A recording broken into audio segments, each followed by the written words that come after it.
Hi and welcome back to another sculpting video. If this is the first time you're seeing one of my videos, I'm so glad that you could join me on this very calm day. And if you have been here before, I am so happy that you have returned.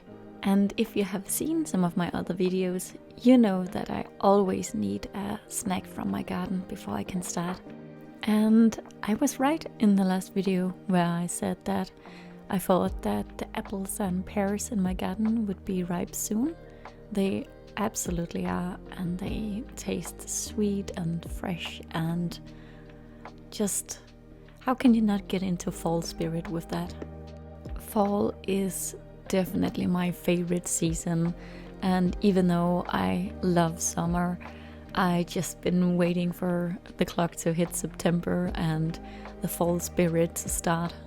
So today I will be sculpting a cute little raccoon, and after this one I will definitely start to sculpt some fall themed stuff, and let's see if I can contain myself and wait with all of the Halloween stuff until October.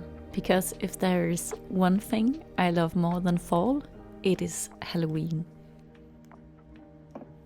Just before I started editing this video, I posted on my Instagram that I would put on a podcast as I would be doing the editing. And here I told that since we are this close to October, I'm starting to re-listen to the Magnus archives. If you know this podcast, we could definitely become friends, because if there is one thing I love, it's horror podcasts. I have listened to so many horror podcasts, and Magnus Archives will always be my favorite. I can't help but find it a little bit funny that when I'm editing videos of me sculpting cute little things, I am listening to these spooky stories in the meantime. I love the contrast so much, and I really can't help how much I enjoy a good spooky story. So if you're also a fellow horror podcast lover, please let me know if there is a good one I have missed and should give a listen to.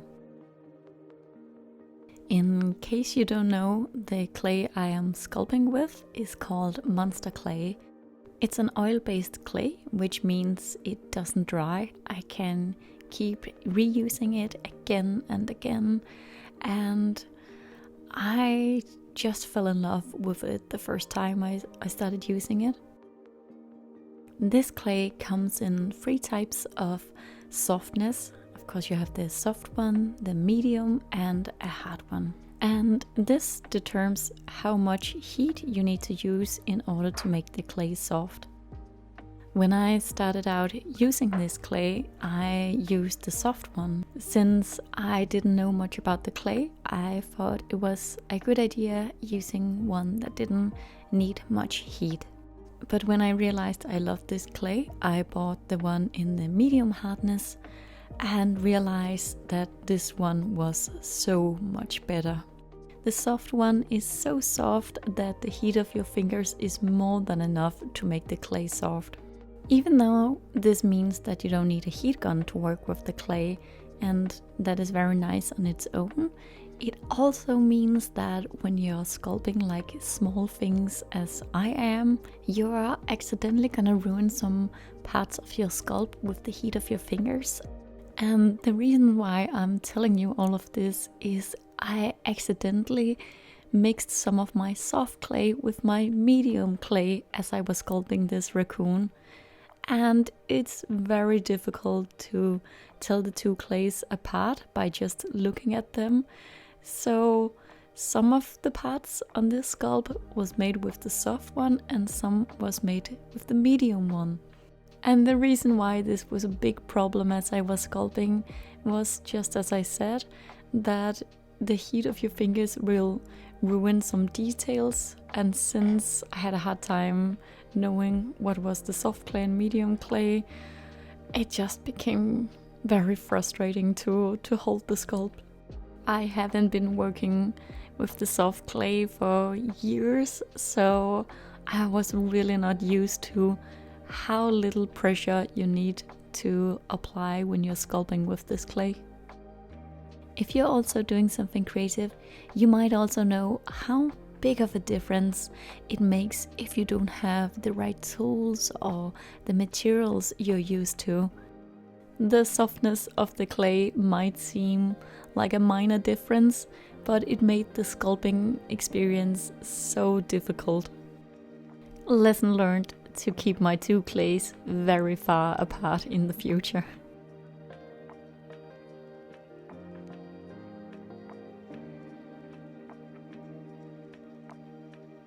As I was sitting and sculpting, I could see that some dark clouds were starting to pour in. And soon enough, the rain started.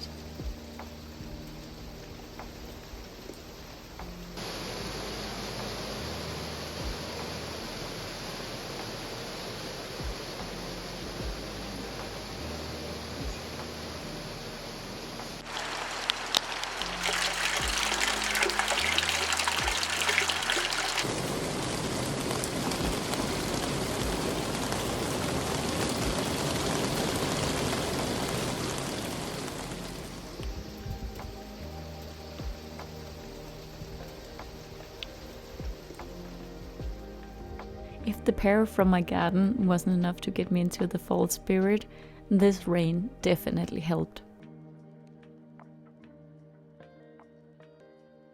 With this raccoon, I am basically sculpting a base model. I also did that with the frogs in the other video, because this way I can make a mold out of the base and then cast it as many times as I want and make different themes or different things about it.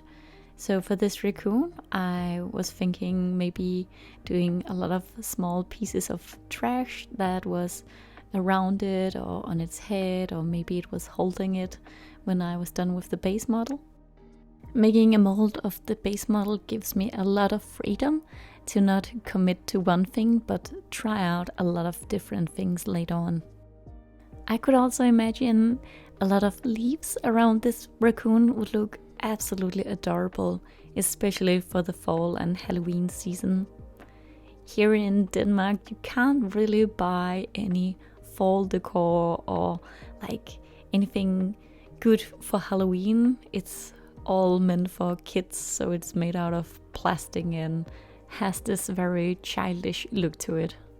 So if I want anything good, I guess I will just have to make it myself. If there's anything you would like to see me sculpt for this upcoming fall and Halloween season, please let me know in the comments, because I rarely know what I want to sculpt. I'm always asking my friends around me or just finding ideas here and there, so I am very open for suggestions. And the reason why I'm sculpting a raccoon today is because one of my friends adores raccoons so much. Last time I sculpted, I made a frog desk friend for my partner, so this time I thought I would make a raccoon desk friend for my very good friend. I love to imagine as I'm sculpting that this in the end will become a desk friend that will sit in the home of my friends and people I love, and I just enjoy making stuff that I really hope people will enjoy and will feel like that having this as their home. It feels more like their home, or that this reflects some of their personality. I love to fill up my own home with small trinkets or art from fandoms I love, or just things that I feel like speak to my personality. Which is why I am so confused why so many of my friends buy me stuff with adorable cute things with knives. Totally not my aesthetic.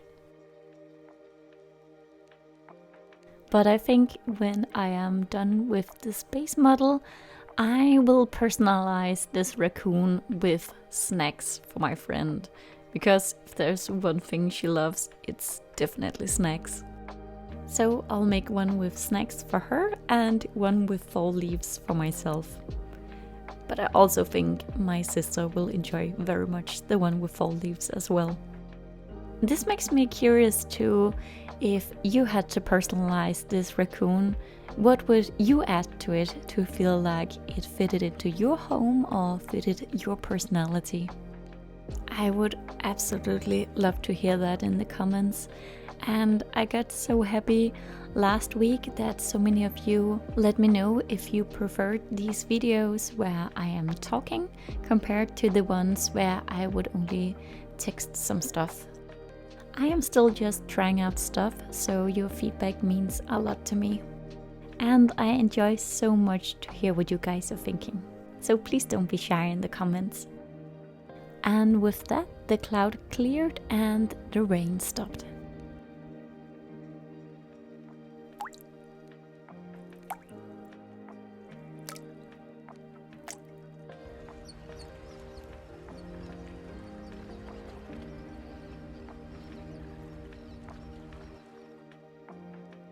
Another problem I had with using the soft clay is I can't get the surface as smooth as I can with the medium clay. The reason for this is I use my heat gun to melt the top layer and smooth out the surface, but because you need so little heat for the soft clay, if I was to use the heat gun, I would simply melt all of the details on the raccoon. So again, it was just a frustrating process of sculpting with a clay you're not used to using. And maybe that's why I wasn't super happy with the result of the raccoon. Or maybe I just had this cuter image in my head compared to what it turned out to be. But you also have to remember that the look of the raccoon will be very different once it has been painted. So once again, it's the trust the process. Since I wasn't so happy with the look of the raccoon, I decided to go get another cup of coffee and just take a small break away from it. I feel like this helps me a lot of times when I can't seem to see what I don't like about something or what I could improve. Taking a small break away from it and then return, I always feel like I have a more clear vision and some fresh ideas. And when I returned, I feel like it was something about the face that was maybe a little bit too simple. So I decided to add some fur to the sides of the face. This would also help with, I didn't feel like the shape of the face was quite raccoonish enough, because I feel like they have quite a wide face. So hopefully by adding some fur, this would both add to the cute factor and also help with the face shape.